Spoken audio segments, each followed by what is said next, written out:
The office was cold.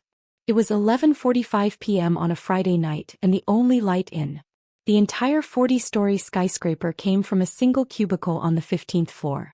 Nia sat there, her eyes blurred with tears, staring at a cold container of jollof rice she had packed 12 hours ago. Today wasn't just any Friday. It was her 10th wedding anniversary. Welcome to Modernist Africa Folktale. Here we tell the stories that the world tries to ignore. We tell the stories where the humble rise from the ashes and the proud are brought to their knees. We believe that your value isn't measured by your bank account but by the strength of your soul. You believe that every bully eventually meets their match, and if you love seeing the underdog get the ultimate payback, hit that subscribe button right now. Turn on notifications. Give this video a like and drop a comment below saying, "The truth always comes to light." Let's go back to the story. In her hand she held a small velvet box, a gift for her husband David. He had saved for 6 months to buy him a watch that didn't lose time. But David wasn't here. He was at home, sitting at a table she had set with candles that had long since burned out. And Nia? Nia was here, formatting a spreadsheet for a boss who didn't even know her last name. Julian, the CEO of Sterling Media, had stood over her desk at 5 p.m. He was wearing a $4,000 Brioni suit and smelling of expensive cognac. He didn't ask if he had plans. He didn't care that her eyes were red. He simply dropped a stack of files on her desk and said, "If this isn't on my desk by morning, don't bother coming in Monday." Some of us have empires to build, Nia. Try to be useful. For once. Nia had watched him walk away to his waiting limousine, headed to a gala for the city's elite. He was nothing to him. A gear in a machine. A peasant in his kingdom. But what Julian didn't know was that the machine was about to break. And the kingdom he thought he owned? It was built on a foundation of lies that were about to crumble. Before we get to the moment the world stopped spinning for Julian, the moment Nia's unemployed husband walked through those glass doors with the entire board of directors behind him, "I need you to do something. Your support helps us keep these modern-day parables alive. Now let me take you back to the beginning. Let me show you how a woman the world treated like dirt became the one holding the shovel." Nia Okoro was 30 years old. She lived in a modest apartment in a neighborhood that wasn't dangerous, but it wasn't Buckhead either. He drove a silver Toyota Corolla with a dent in the bumper and a heater that sighed whenever it turned on.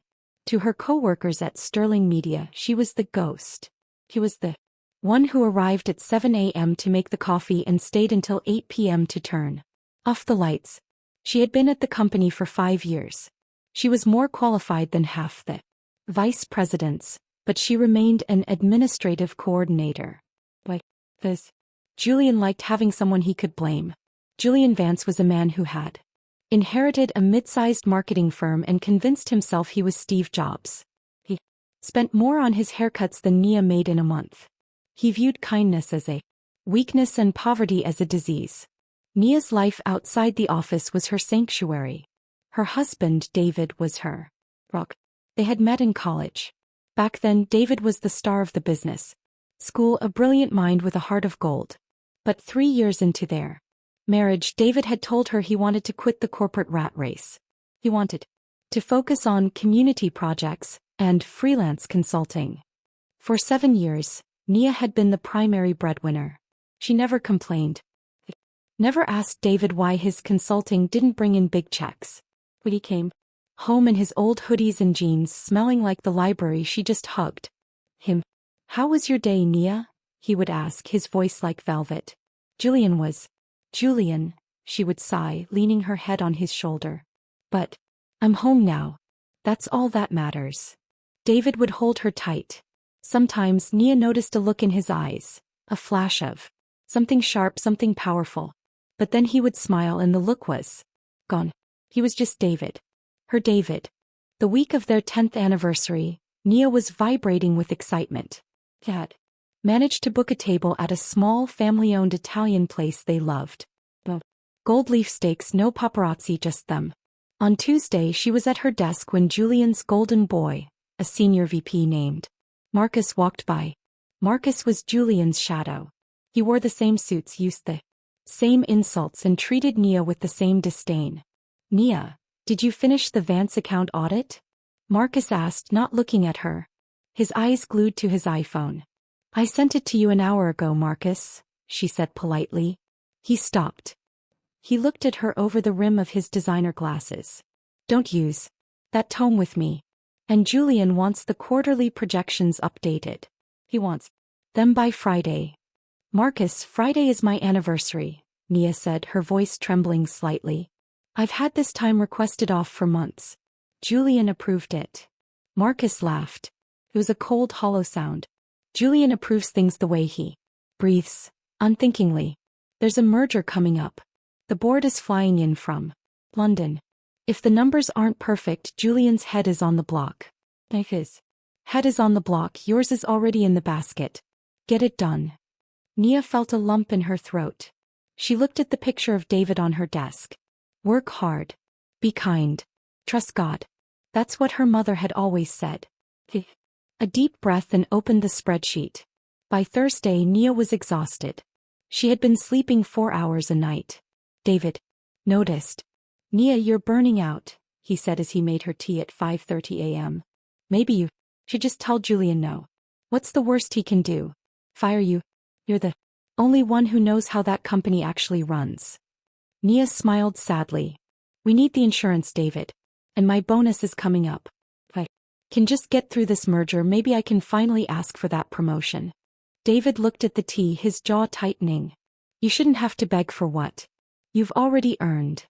It's just the way the world is, babe, she said, kissing his cheek. The lions and the sheep work. I'll be home by 6 p.m. tomorrow. I promise. 10 years. David. I wouldn't miss it for anything. Friday arrived. Nia wore her best dress under her trench coat, a simple, elegant, emerald green silk. She had her makeup done in the office bathroom at 4:30 p.m. She was ready. At 4:50 p.m., she began packing her bag. The projections were done. The audit was perfect. She had gone above and beyond. Then the heavy oak door of the corner office swung open. Julian walked out. He wasn't alone. He was with a woman named Chloe, a socialite he was trying to impress. Nia. Julian barked. Nia stood up. Yes, Julian. I was just about to leave. Everything is in your inbox. Julian didn't even look at her desk. He walked over and swiped a finger across her computer monitor, looking for dust. I don't care what's in my inbox. The London group just moved the meeting up. They're landing tomorrow morning. I need the physical binders prepared. All 50 of them. Cross-referenced. Color-coded. Nia's heart dropped into her stomach. Julian, that's a 6-hour job. It's 5 p.m. Today is my anniversary. You promised me this evening. Julian turned to Chloe and rolled his eyes. You see this? This is why the middle class stays the middle class. No sacrifice. No vision. He turned back to Nia, his face inches from hers. She could smell the expensive mints masking the scent of afternoon gin. Your anniversary is a Hallmark holiday, Nia. This merger is $10 billion. Do the binders. If you leave this office before they are finished, don't bother coming back. I'll have security clear your desk and I'll make sure your consultant husband never finds work in this city again. Chloe giggled. She looks like she's going to cry, Julian. How dramatic. Julian smirked. Go cry in the break room. Just don't get tears on the paper. It's high-grade linen. They walked out, their laughter echoing in the empty hallway. Nia sat down. She didn't cry yet. She picked up her phone. Her hands were shaking so hard she almost dropped it. David, she whispered when he picked up. I'm just putting the pasta in, Nia. The house smells amazing. Are you on your way? Nia closed her eyes. The first tear fell. David, I can't. Julian, he's making me stay. The binders. The merger. He said he'd fire me. There was a long silence on the other end of the line. Nia expected David to be angry, to vent, to tell her to quit. But David's voice was different. It was cold. It was quiet. It was a voice she had never heard before. He told you to stay. On our 10th anniversary. He said I wasn't useful otherwise, Nia sobbed. I see, David said. Nia, listen to me. Do the work. Do it perfectly. Do exactly what he asked. Don't leave until it's done. David, I'm so sorry. Don't be sorry, Nia, David said, and now there was a strange, dark humor in his tone. I'm not going to have dinner alone tonight. I think I'll go out. Have some old friends in town. Some people I haven't seen in a long time. Think it's time I caught up with them. Hey, Nia said, confused. I'll see you late tonight? I'll see you in the morning, Nia. At the office. Sleep in the lounge if you have to. But make sure you're at your desk at 9 a.m. In that green dress. Look beautiful in green. How did you know I was wearing green? She asked. I just knew. I love you, Nia. I love you too. Nia worked through the night. She printed. She punched holes. She bound the files. Her back ached. Her eyes burned.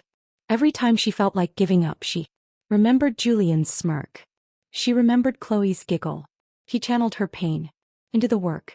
At 3 a.m. she finished the 50th binder. She stacked them neatly on the conference room table. She went to the employee lounge, curled up on a hard sofa, and slept for 3 hours. At 7 a.m. she woke up. She washed her face in the sink. She reapplied her lipstick. She looked in the mirror. She didn't see a victim. She saw a soldier. At 8:30 a.m., Julian swaggered into the office. He looked refreshed, wearing a new suit, a pink carnation in his lapel. He didn't even look at Nia. He walked straight into the conference room. He saw the binders. He flipped through one. It was flawless. About time you did something right, he muttered as he walked past her desk. The London group will be here in 10 minutes. Go fetch the premium coffee. Not the stuff in the kitchen. Walk 2 blocks to the artisan place. And don't be late. Nia stood up. Julian, I've worked 24 hours straight. I haven't eaten. Can I please just go home now? The work is done.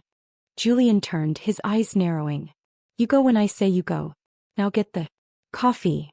As Nia turned to grab her coat, the elevator chimed. Julian straightened his tie. Here they are. The board of Sterling Global. The people who actually run the world. The doors opened. A group of 6 people stepped out. They were older, dressed in suits that made Julian's look like rags. These were the titans of industry. The London board. Julian rushed forward, his hand extended, a fake oily smile plastered on his face. Lord Harrington. Sir William. Welcome to Sterling Media. Everything prepared. The binders, the projections. Lord Harrington, a man with white hair and eyes like flint, didn't take Julian's hand. He looked around the office with an expression of mild disgust. Where is he? Harrington asked. Julian blinked. I'm here, my lord. Julian Vance, CO. Harrington looked at him as if he were an annoying insect. Not you, boy. The chairman. He called the emergency session last night. He said the Atlanta branch was being mismanaged. He said there was rot in the leadership. Julian's face went pale. The chairman? I've never met the chairman. He only communicates through the Swiss lawyers. I thought he lived in Dubai. He lives where he chooses, Sir William added, checking his watch. And he is very, very punctual. Just then the elevator chimed again. Nia was standing by the water cooler, frozen. Julian was sweating, his heart hammering against his ribs. The doors opened. A man stepped out. He wasn't wearing a $4,000 suit. He was wearing a custom-tailored midnight blue tuxedo. His hair was slicked back. He looked powerful. He looked commanding. Nia's breath hitched. David, she whispered. The man walked into the center of the room. The board of directors immediately bowed their heads. Gentlemen, David said. His voice wasn't the soft, gentle voice of the unemployed consultant. It was the voice of a man who owned the skyline. Julian let out a nervous, high-pitched laugh. David? Nia's David? What is this? Lord Harrington, this is a mistake. This man is a freelancer. He's a nobody. He's Nia's husband. He probably followed her here to beg for a loan. David didn't look at Julian. He walked straight over to Nia. He took her hand and kissed it. You look beautiful in green, Nia, he said softly. David, what is going on? She gasped. David turned to the board. Lord Harrington, would you care to explain to Mr. Vance who I am? Harrington stepped forward. Julian Vance, you are looking at David Okoro. He's the majority shareholder of Sterling Global. He is the man who bought your father's debt 20 years ago. He is the man who owns this building, the land sits on, and every pen on your desk. He is the chairman. Julian's knees actually buckled. He grabbed onto the edge of Nia's desk to keep from falling. No, that's impossible. David is a loser. He stays at home. He wears hoodies. David walked toward Julian. He didn't look angry. He looked disappointed. I wore hoodies, Julian, because I wanted to know if my wife loved the man or the money. And for 10 years she has proven that she loves the man. He has worked herself to the bone to support a dream she thought I had. He has taken your insults, your arrogance, and your cruelty, all to keep a roof over our heads. David picked up one of the binders Nia had spent all night making. Last night it was our anniversary. I waited for her. And she called me, crying because you threatened to fire her. You told her she wasn't useful. David looked at the board. Lord Harrington, is it useful for a CEO to stay out at galas while his most senior staff works 24-hour shifts? Is it useful for a CEO to alienate the only person who actually understands the projections? It is not, Chairman, Harrington said firmly. David turned back to Julian. I came here this morning to see if you would give her a moment of grace. I stood by the elevator and I heard you. I heard you tell her to go fetch coffee. I heard you tell her she couldn't go home. David leaned in close to Julian. The pink carnation in Julian's lapel seemed to wilt. Julian, you're fired. The silence in the office was so thick you could hear the ticking of the clock on the wall. Julian's mouth opened and closed like a fish out of water. You can't fire me, Julian whispered. My name is on the door. My father. Your father sold his shares to my holding company in 2004 to avoid bankruptcy. David said calmly. The name on the door is a courtesy that ends at 9:15 a.m. today. David looked at Marcus, who was trying to hide behind a potted plant. And Marcus, you can help Julian pack. You're gone too. David turned to Nia.